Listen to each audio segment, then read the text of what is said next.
very simple parallel and series circuits. In order to move forward, we need to understand some characteristics other than just resistance total to start solving complex circuits, which is both a series and or parallel circuit, and possibly even both of them combined.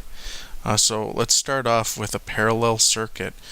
Now, the characteristics of a parallel circuit is that there are two or more paths which current can flow through. So here you have one path, and then you have the second path, and then the third path. And there are three paths there that current can flow. And across each of those components, the voltage will be the same. Therefore, you can see I've already written it. There's a total of 12 volts, and across R1 there's 12, R2 there's 12, and R3 there's 12. Therefore, that characteristic does apply.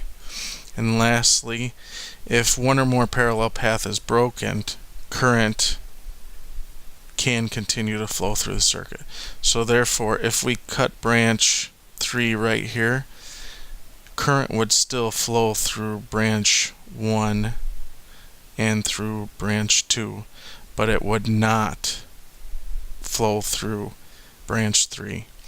And then lastly, I just want to reiterate, we did this in the last video, but our total for a parallel circuit is 1 over R1 plus 1 over R2 plus 1 over R3.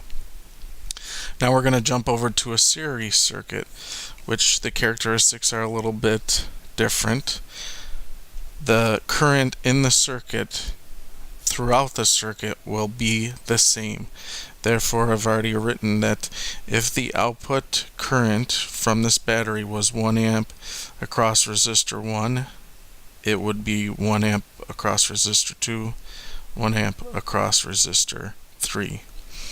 And then the total voltage applied to the series circuit is equal to the sum of the voltage drops across the components. Well, if we had 12-volt battery and all these resistors were the same, we could conclude that there would be a 4-volt drop here, a 4-volt drop here, and a 4-volt drop there, because 4 plus 4 plus 4 equals 12. And that's exactly what that's saying. The sum of the total voltage drops will equal the total voltage. And then lastly, if the circuit is broken at any point, current will stop flowing. It doesn't matter where the break is. It could be right before the ground, it could be right after the positive, it could be after resistor 1. It doesn't matter. Your total output of amps will be 0 amps.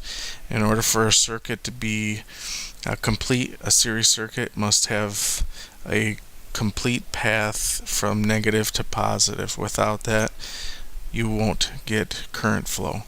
And then lastly, I want to reiterate again, in a series circuit, resistance total is equal to R1 plus R2 plus R3. And we're now going to move into solving a little bit more complex circuit, which will have both parallel and series circuits.